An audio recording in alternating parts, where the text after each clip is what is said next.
Merci beaucoup, Excellence. C'est toujours un plaisir de s'asseoir à un podium avec vous. Je m'aligne donc au protocole qui a été énuméré tout à l'heure depuis Son Excellence Romano Prodi, ancien Premier ministre d'Italie, également ancien président de la Commission de l'Union européenne, ainsi que tous les autres panélistes. Et je dois dire tout protocole du moins observé, puisque je vois dans la salle d'imminentes personnalités, des délégations, et je voudrais les saluer tous. Je voudrais, avant tout propos, vous transmettre au nom de l'ambassadeur Bankole Adeoye, commissaire aux affaires politiques, paix et sécurité, les salutations de la Commission de l'Union africaine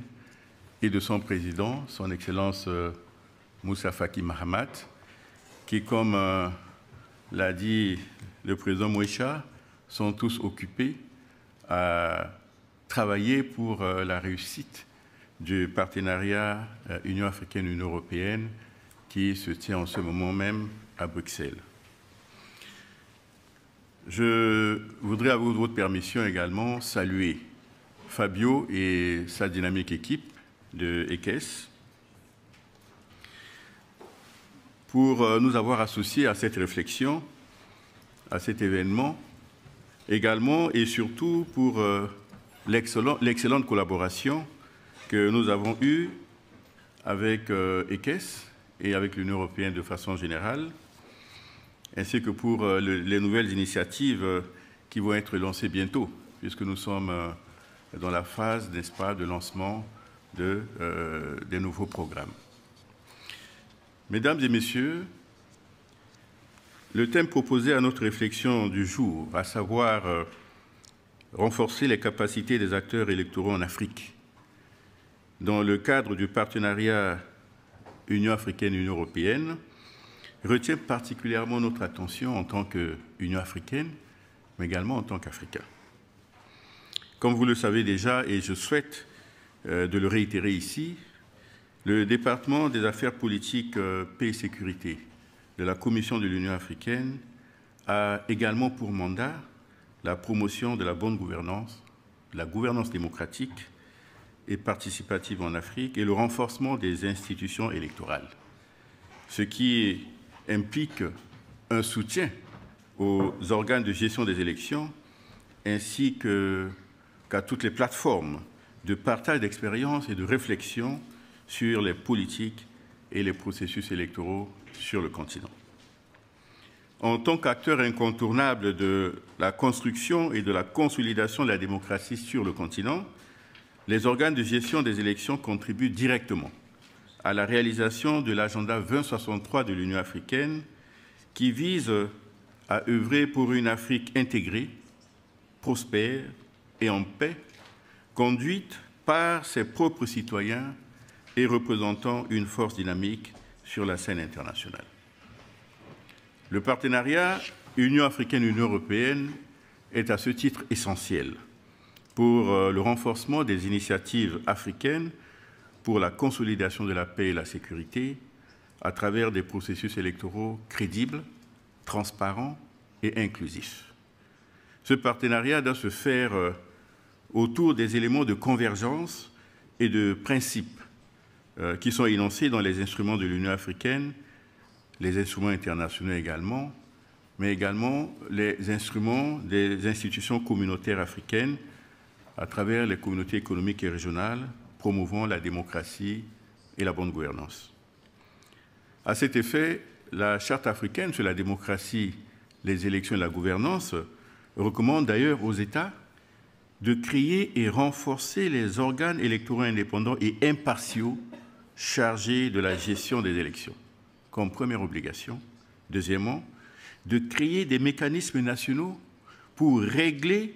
dans les meilleurs délais le contentieux électoral. Et ensuite, faire en sorte que les partis et les candidats qui participent aux élections aient un accès équitable aux médias publics, aux médias d'État, pendant les élections. ce sont des recommandations, mais en réalité, des exigences qui sont faites aux États de pouvoir créer les conditions pour qu'on arrive à des élections crédibles, transparentes, et l'objectif étant de renforcer la paix à travers des élections qui sont déclarées crédibles. Ce partenariat devra donc prendre en compte l'appui à l'établissement de chronogrammes réalistes, objectifs et consensuels, l'appui à la mise en place de cadres légaux, institutionnels, opérationnels, financiers, qui soient des plus crédibles, ainsi que des mécanismes appropriés pour leur mise en œuvre.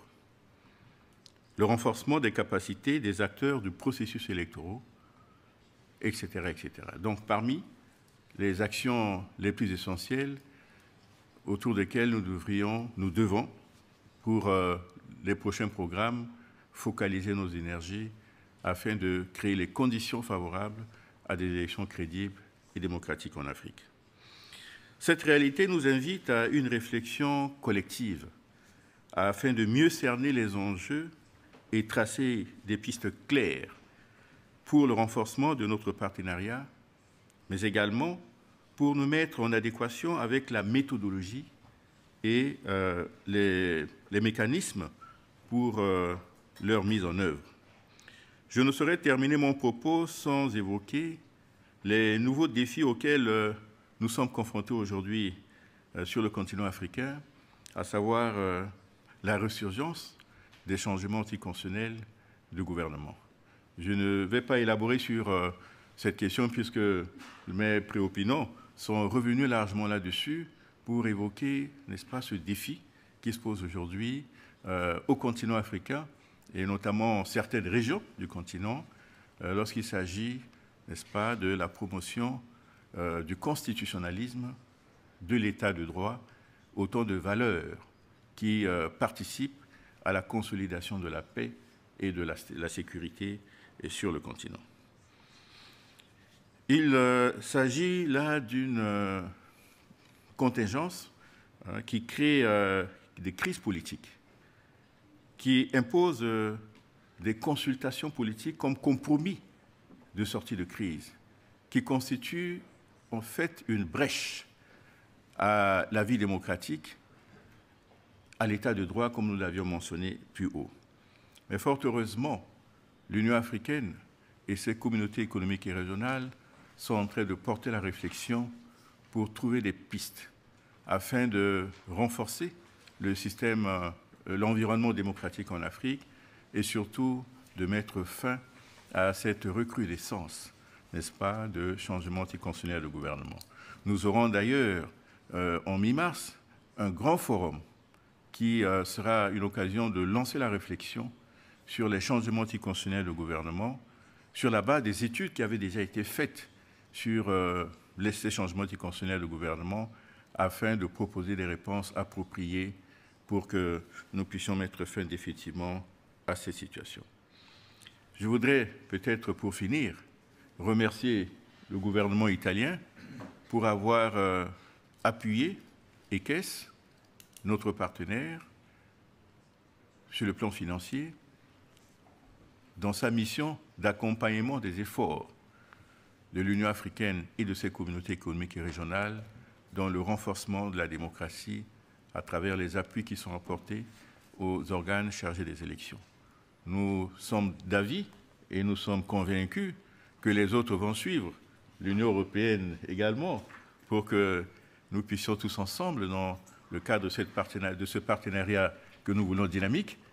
continuer d'apporter l'appui nécessaire à la consolidation de la paix et de la sécurité en Afrique. Et je vous remercie.